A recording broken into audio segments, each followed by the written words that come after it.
আসসালামু আলাইকুম, আমি নাইম দক্ষিণ কোরিয়া থেকে। বিশ্ব মর্যাদায় বর্তমানে প্রধানমন্ত্রী শেখ হাসিনার যে জায়গাটা সেটা কতটুকু গুরুত্বপূর্ণ, জেলেনস্কি যখন প্রধানমন্ত্রীর সাথে মিটিং করার জন্য একটা অ্যাপয়েন্টমেন্ট চাইলেন, তখনই বোঝা গেল যে আসলে ইস্যুটা কোন দিকে যাচ্ছে। দর্শক, আপনারা জানেন যে আজকে বৃহস্পতিবার জার্মানির উদ্দেশ্যে রওনা হয়েছেন আমাদের প্রধানমন্ত্রী সহ বাংলাদেশের একটা টিম। পররাষ্ট্রমন্ত্রী সহ আর যারা যারা আছেন তারা ওইখানে যাবেন। আর জার্মানির মিউনিখে অনুষ্ঠানে নিরাপত্তা সম্মেলনে যোগ দিবেন প্রধানমন্ত্রী শেখ হাসিনা।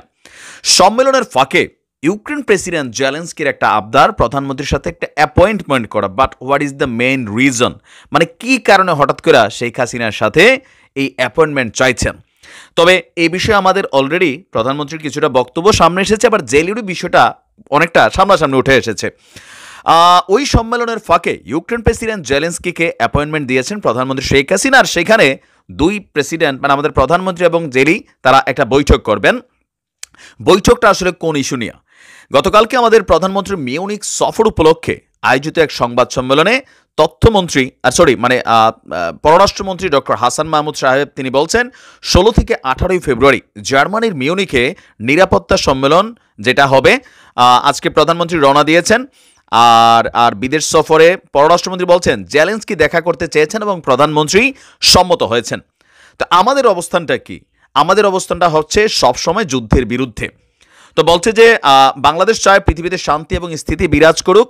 জেলির সঙ্গে বৈঠকে প্রধানমন্ত্রী বেসিক্যালি জেলিকে যুদ্ধ বন্ধের আলোচনায় দেবেন। কিন্তু জেলির উদ্দেশ্যটা আসলে কি, এটা কিছুটা বোঝা যায়, কারণ রাশিয়ার সাথে বা পুতিনের সাথে বাংলাদেশ সরকারের যেই সৌহার্দ্যপূর্ণ সম্পর্ক বা সকল ইস্যুতে রাশিয়া যেমন শক্ত অবস্থানে বাংলাদেশের জন্য কাজ করে যাচ্ছে, আবার প্রধানমন্ত্রীকেও সাপোর্ট করছে, তো ওই ইস্যুতে জেলির যেটা চাইবে স্বাভাবিকভাবে যে পুতিনের ইস্যুতে বাংলাদেশ যেন কিছুটা দূরে সরে আসে, রাশিয়ার সাথে ব্যবসা বাণিজ্য আরও বিভিন্ন জিনিস যেগুলো আপকামিং আসতে যাচ্ছে সেগুলো থেকে যেন বাংলাদেশ সরে আসে।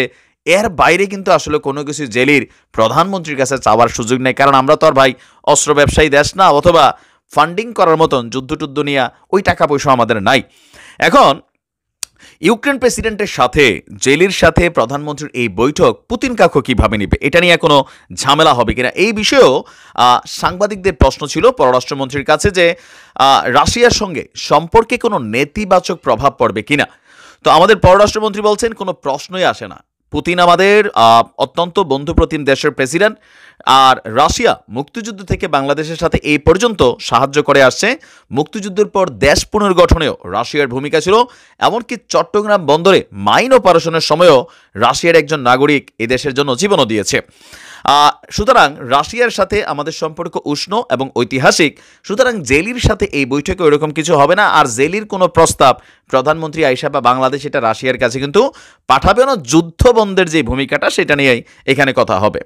তো মিউনিক সম্মেলনে বেসিক্যালি কী থাকছে? মিউনিক সিকিউরিটি কনফারেন্সে সভাপতি রাষ্ট্রদূত ডক্টর ক্রিস্টোফ হিউজেনের আমন্ত্রণে জার্মানি যাচ্ছেন প্রধানমন্ত্রী।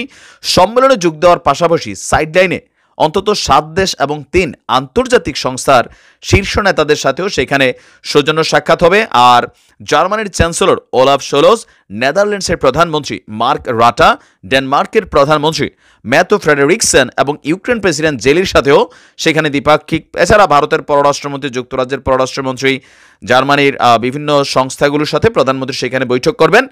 আর এই বৈঠক শেষে 19 ফেব্রুয়ারি প্রধানমন্ত্রী বাংলাদেশে ফিরে আসবেন। তো দেখা যাক এটার অ্যাকশন রিয়াকশন কোন দিকে যায়। ভালো থাকুন, আসসালামু আলাইকুম।